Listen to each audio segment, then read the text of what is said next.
So, we need to know our audience if we want to change things. And it kind of struck me, I mean, that actually when I worked in local authorities as an access person or with national parks, if you went to parish or community council meetings, there were always three things on the agenda which you could guarantee would stir people's passions. And they were usually car parking, public toilets, and dogs. And it seemed like people would engage with the toilets thing and the car parking. But it seemed to me that the dogs issue was like, whoa, don't go there. Let's just leave that one alone. All the mad dog people will deal with you. And it just struck me as whether dogs actually were such a scary thing.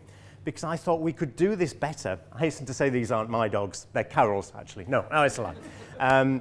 But actually, people didn't want to engage. And yet, as we say, these are a big consumer of your services and people who use green space or use hotels or cafes and stuff. So why don't we try and do this better? So that was, if you like, what my mission became.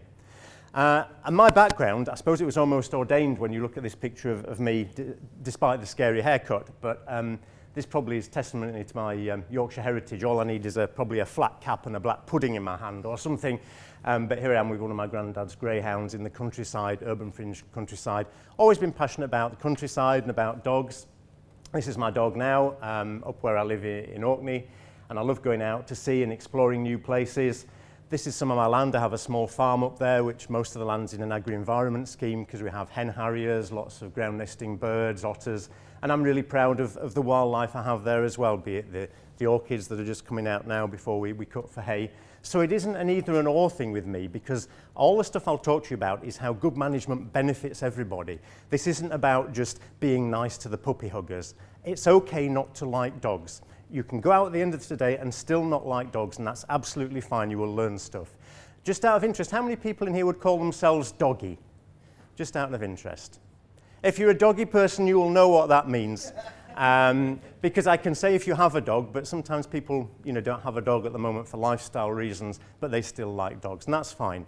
And we're not going to be passing a puppy around at lunchtime to force everybody to... I know, you see, look at that. How is that for engaging with your audience? But no, it's not obligatory, but just to make that point. So it's okay not to like dogs. And actually, a lot of this management, as in fact Carol and some of the accommodation providers were saying in the film, is about providing good choices for people who don't want to be around dogs, or for reasons that actually, for wildlife reasons or for livestock management reasons, would prefer not to have dogs in certain areas. That's fine too, because actually dog owners aren't wanting hassle or to be felt unwelcome either. So good management really does benefit everybody. And again, it's like sometimes I love going out with Jess, my dog, but later on in the year, this is quite close to where I live, where we all have the grey seals pupping, and I won't take her out on that. But I love wildlife, I love dogs, and actually I just love making the world a bit of a better place. And why I've come into this quirky situation really, my first background was in health, so this gives me the interest in actually getting people active. We know lots of things about dogs can make people better in all sorts of ways. Then I was an access and rights of way manager, local authorities and national parks.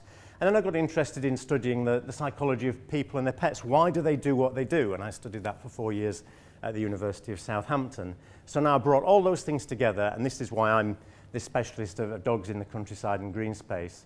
And I just put down some of the people that I work with there to make the point that, whilst I'm helping you from this particular point of view, I work for both the Kennel Club, who, again, promote all the good things about dogs, but also Wildlife Trust, RSPB, all these sort of people. I write for Your Dog magazine. And the reason I managed to do that is because this stuff is about good management. It's not about saying, dogs are better than anybody else. It's about good management. And it's great to be able to have all those people as clients and to come to you today.